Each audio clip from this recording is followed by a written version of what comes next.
So I'll remove the screws holding this retainer plate in place. They are very short black screws.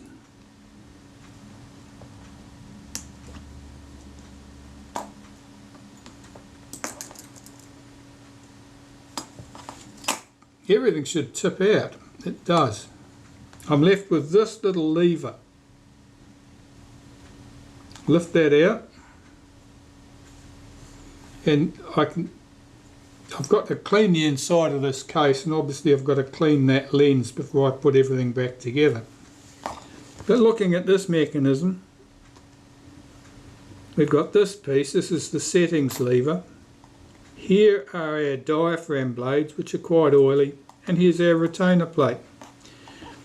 And these just need to be carefully cleaned now to remove all traces of that oil.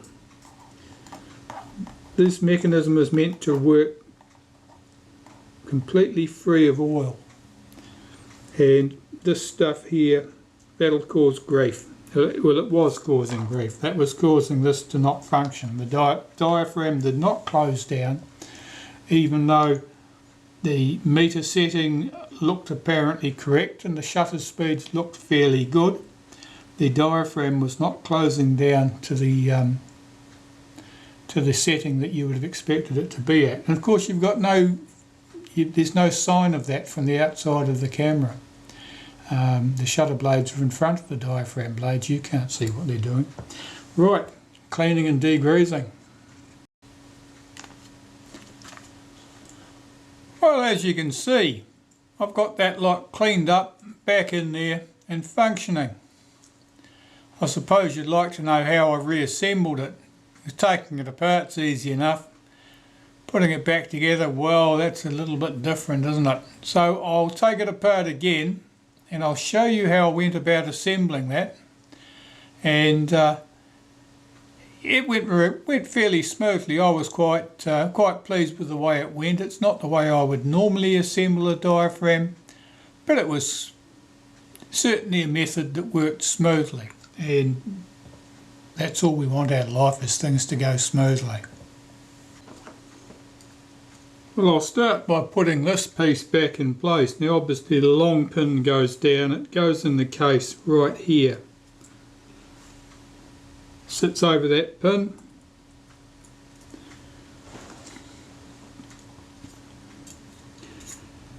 Then we have this piece.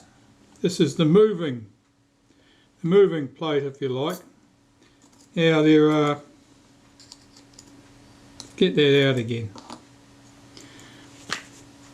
You'll see where there are 3 notches right next to each other. The middle notch is the one you're interested in. That's going to drop over the pin on that little lever we've just popped in place.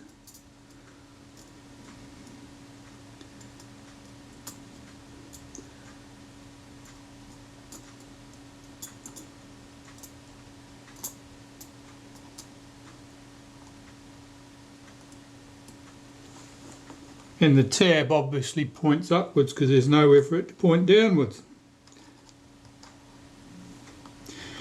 Okay. Now move this tab across. That'll put it in the blades open position.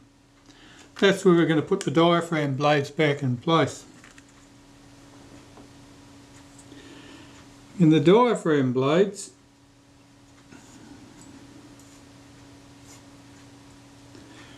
they go in this way up. Look closely at the orientation. The pivot right at the end of the arm of the blade there is what we're going to put into those slots. You can start anywhere you like because they're all awkward.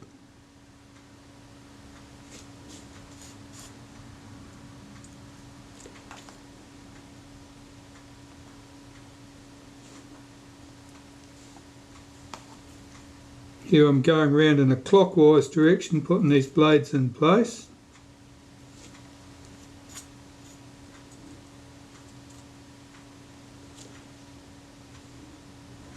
And these blades, of course, I've cleaned them carefully with a little bit of naphtha to get rid of that oil that was sticking things together. Now you come to the fun part. The end of the blade has to go under the existing blades. So I can just slide that under there. Drop it into place. That was the easy one. This one's a little bit more awkward. It's got to go under two blades effectively, so if we slide it under the end blade, always easier said than done.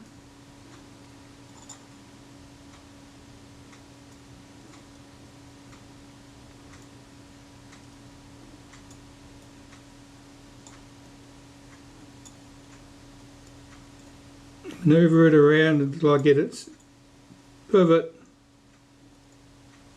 seated in the last slot. There. So I've got my 5 blades in. I'm just using the tip of a toothpick to swing those blades out evenly.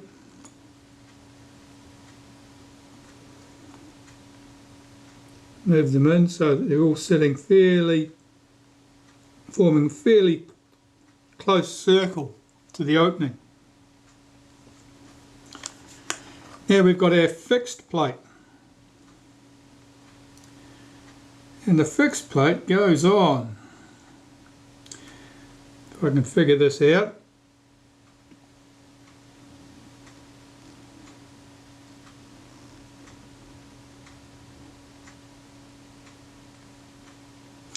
Right.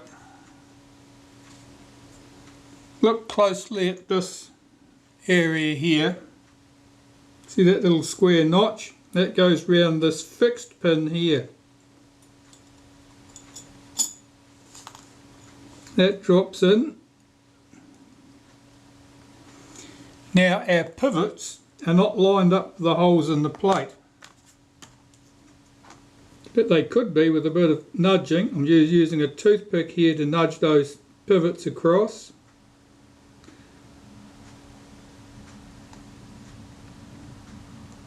Once you've got them pretty much aligned, you can see the tiny holes in the ends of those pivot points. I'm using a needle now, so you'll need to attack your wife's sewing box. You don't need to tell her.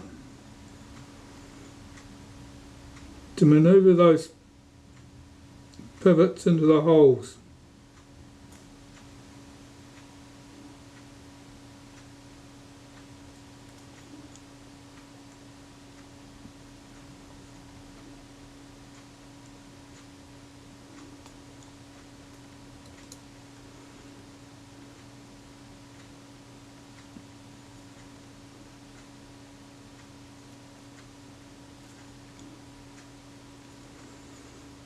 Not quite dropping down, I'm not sure why. Let's just nudge this plate slightly.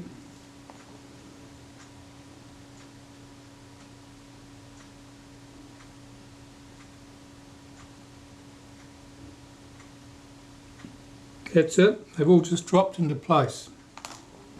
So all my pivot points are in position. And I had 2 little black screws. Well, one of the screws went over here, I believe. Let's put that in position.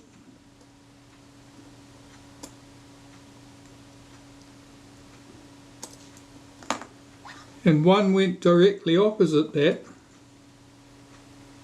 over at this point.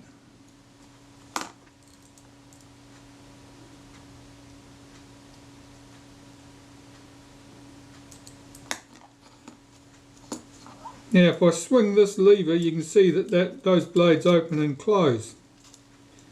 Well, the spring has to pull them into the closed position. Our spring goes between this post and this tab. So I've just got to get that on the right way round. You can see I've got the spring here on my tweezers.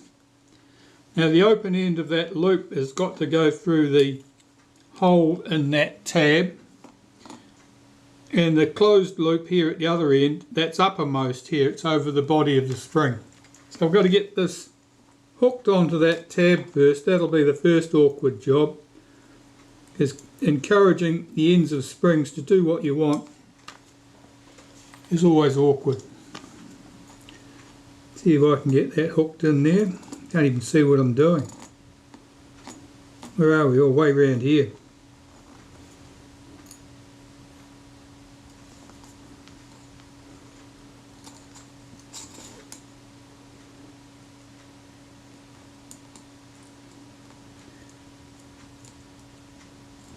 Yeah, that doesn't want to go. I'll have to be a bit more direct about how I encourage this spring.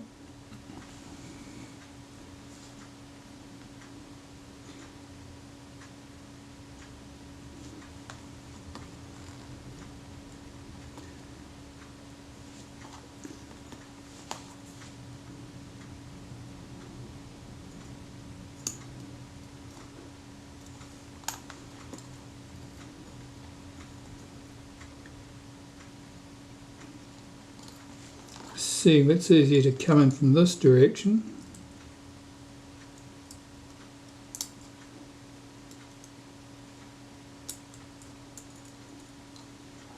No, it's easier to put the spring in upside down though. Let's see where that sits.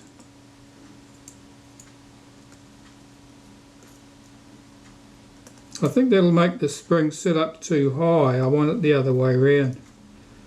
So I'm going to have to fight to get that spring hooked in the right way around.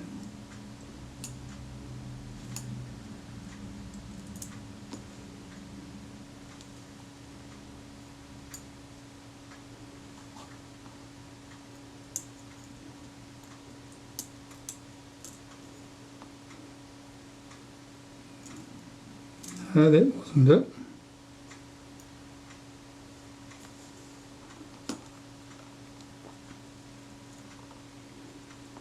It's much easier to hook the spring in from the other side, but that ain't what I want.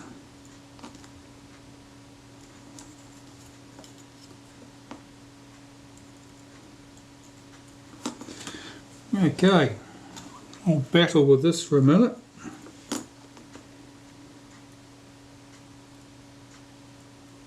Been easier last time.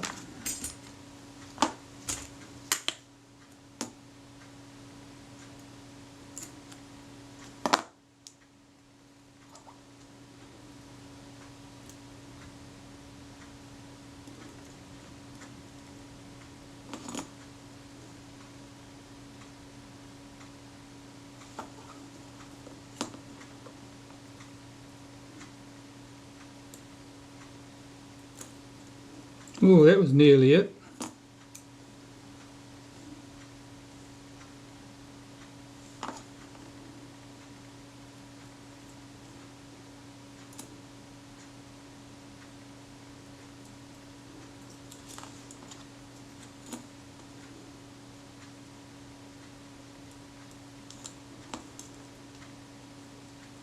I suppose it might be easier to put that spring in before you put that plate in place.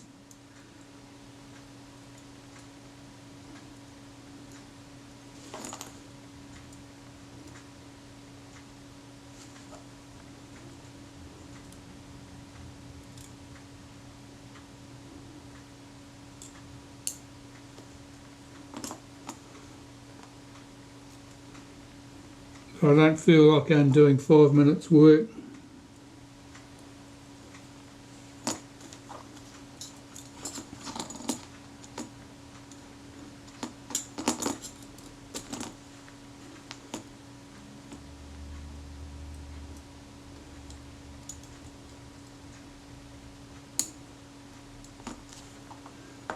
I might have to.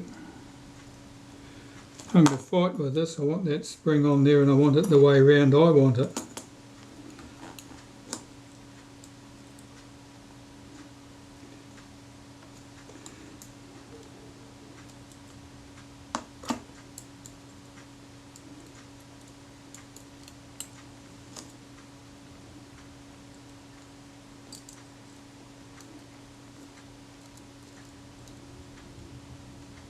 I just can't approach that at the right direction.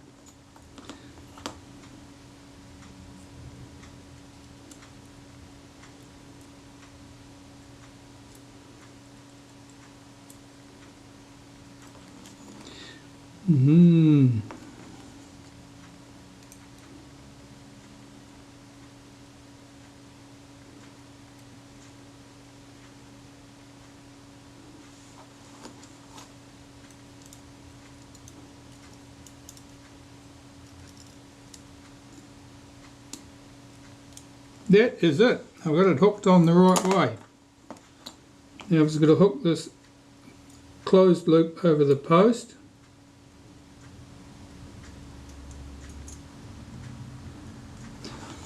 There is my spring seated, and if we flip the lever underneath here we should see the blades open and close. That moves nicely. Now this tab here, which way round did that go?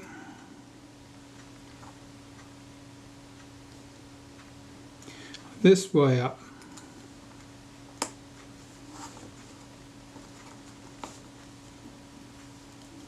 And that's the way it works there. So I'm going to put a little bit of put a wipe of molybdenum paste on there so that revolves smoothly. Likewise round the inside here where it runs on the body of the shutter. Alright, so once around the inside and once around the outside of the cam.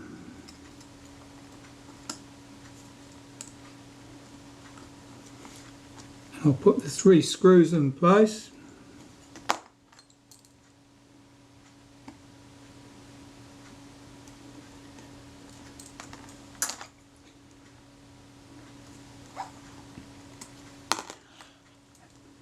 And this is the most obvious fault with this particular camera dealt with now, because it was the diaphragm failing to close. That was the problem. The blades are held, they're pulled into the closed position by the spring.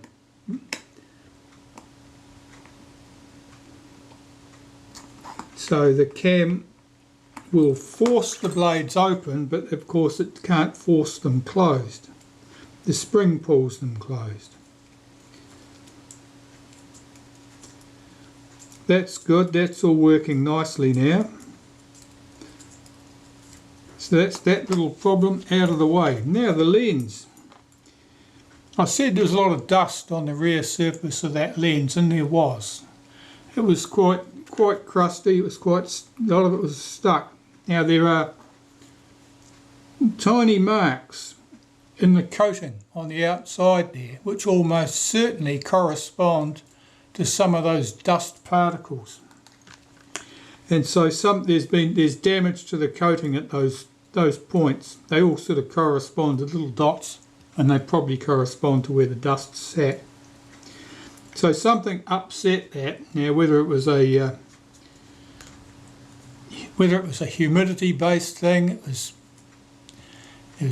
humidity, so that there was moisture between those dots of whatever was on there and the coating, I don't know, but something's caused problems to the coating at that point.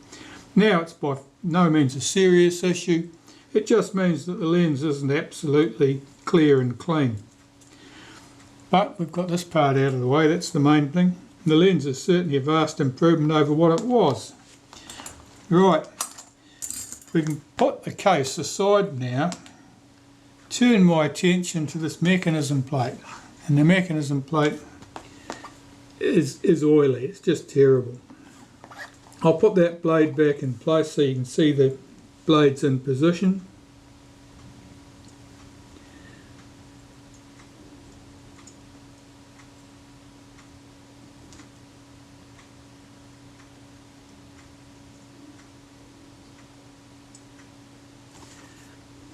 Now these blades are very likely all identical. They're quite broad, as you can see. Unlike diaphragm blades, which have no first or last because they're interleaved, shutter blades are stacked one on top of the other. So if you were stacking these shutter blades as you put them in, well, this is the lowest blade here, that would be position number 1. I'm going to put a little mark there. That was blade number 1. This would be blade number 2.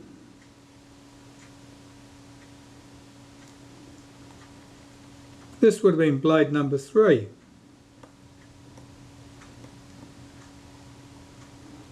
Blade number 4.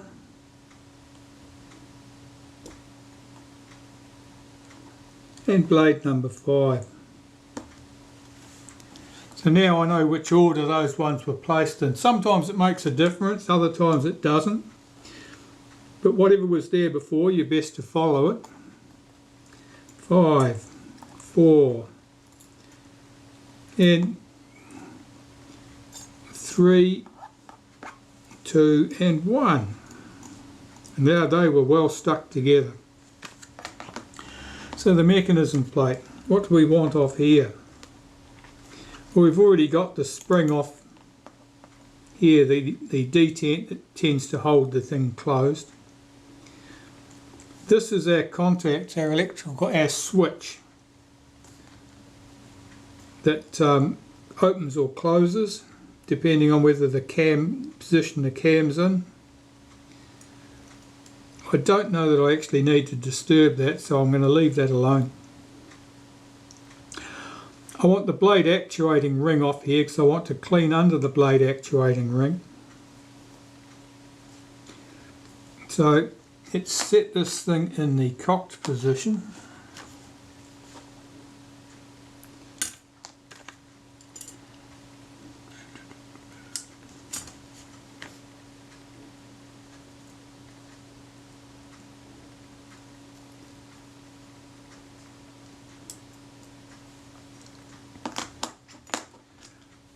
Disconnect it at this point, move that forward,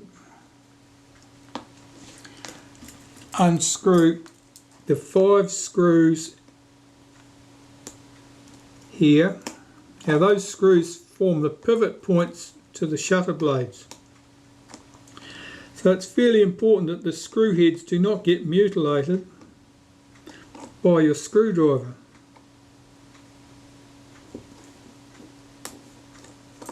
So a good screwdriver and reasonable technique, don't slip off the screw and you'll do alright.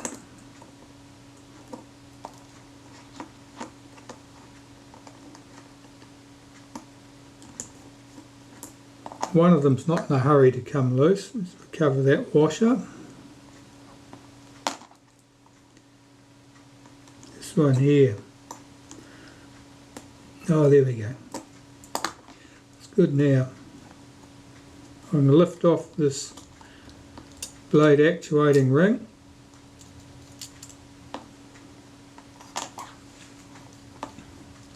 And I want to clean all this. I'm not going to disconnect and clean separately all the levers here for the B mechanism.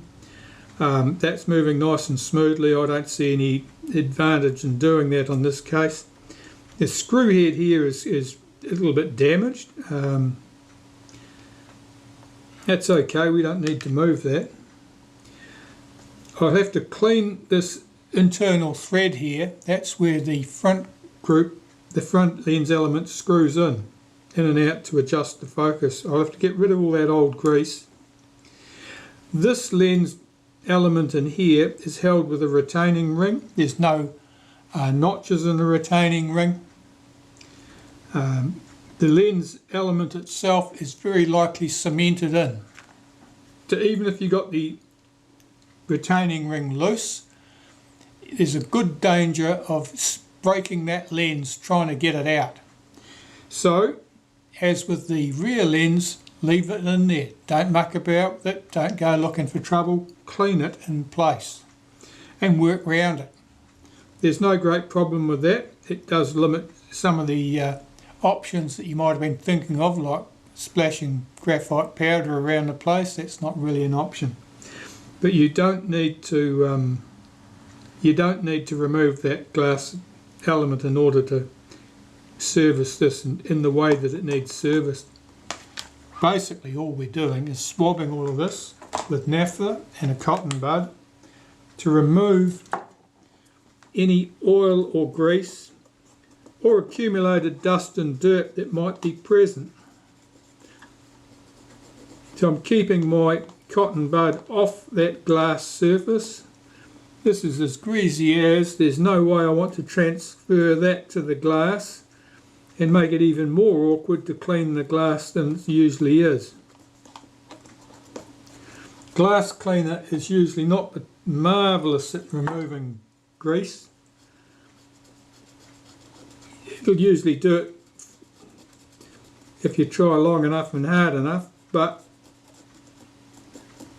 much easier if you don't add extra grease while you're working near the lens. So I just want all this surface nice and clean.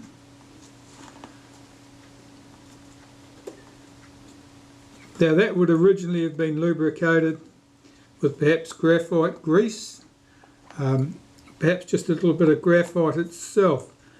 You can use a soft lead pencil, that works very well, and it has the advantage that graphite doesn't get sticky, it doesn't dry out with age. Graphite just remains graphite basically. So I'm cleaning this, you can see a lot of blackness coming off there, that sort of points to most likely graphite grease having been used in the past.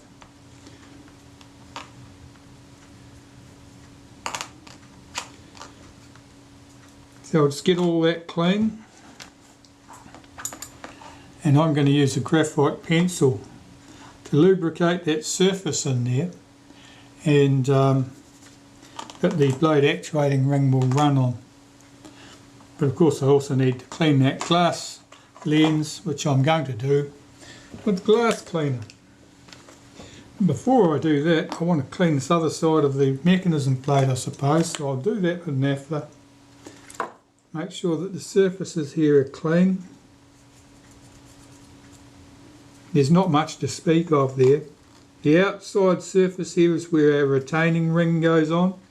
Now I'm pulling off grease, there's sparkly bits there. That's almost certainly aluminium from the retaining ring or the mount here. So we've got an aluminium retaining ring running on an aluminium thread. And you see there's sparkles coming off here too. So that's little tiny threads of aluminium that have come loose. Because aluminium is not wonderful. Aluminium on aluminium is doesn't make for marvellous threads at all. It's reasonably soft, easily damaged.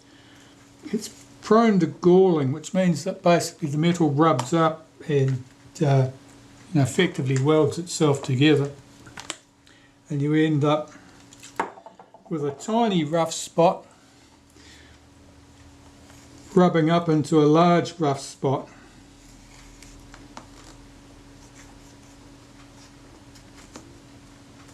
There's quite a bit of dirt and stuff coming off there. I want all of that off before I start cleaning the glass, because otherwise I'm likely to end up transferring grease to the glass surface, and then it just becomes exceptionally awkward getting the grease off the glass surface. Certainly you can use various solvents which will shift it off the glass. That's a good way of doing it.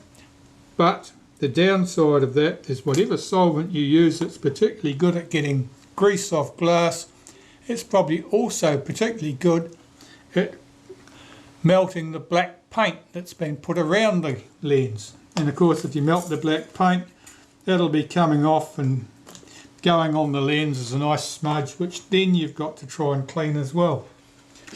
All in all, it's a nuisance you can well do without, so just be exceptionally careful to make sure you do not accidentally transfer any oil or grease to the surfaces of that glass lens. That looks very good. I'll do its inside. This is the surface that faces the right towards the rear of the camera. And of course, once the shutter is partly assembled, this is hidden. We have no more access to it. Now this, I can tell immediately, is quite greasy. You can see all the filth that's coming off on here.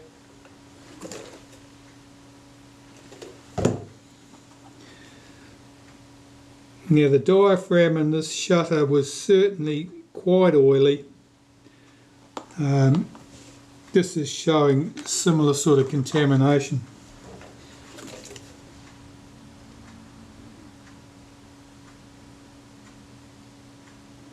So I'm just using glass cleaner here to try and get those marks off. I don't think I've got any loose black paint on this surface, so I can probably use a solvent to shift that. That's really greasy. With a cotton bud, you can actually feel the stickiness of the surface from that contaminant. I'm going to have a go with some CRC Electroclean.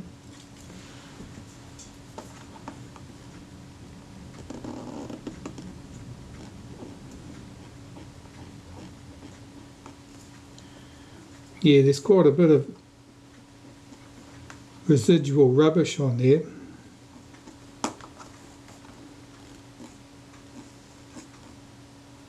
That's it. That moved a lot of it. You can see the colour of that. That's pretty bad. Now I'll give that one last clean with glass cleaner. That'll probably be fine. That looks good.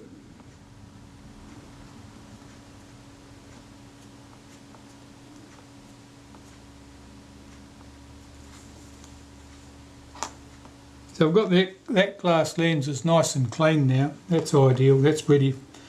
Means that this piece is ready for reassembly.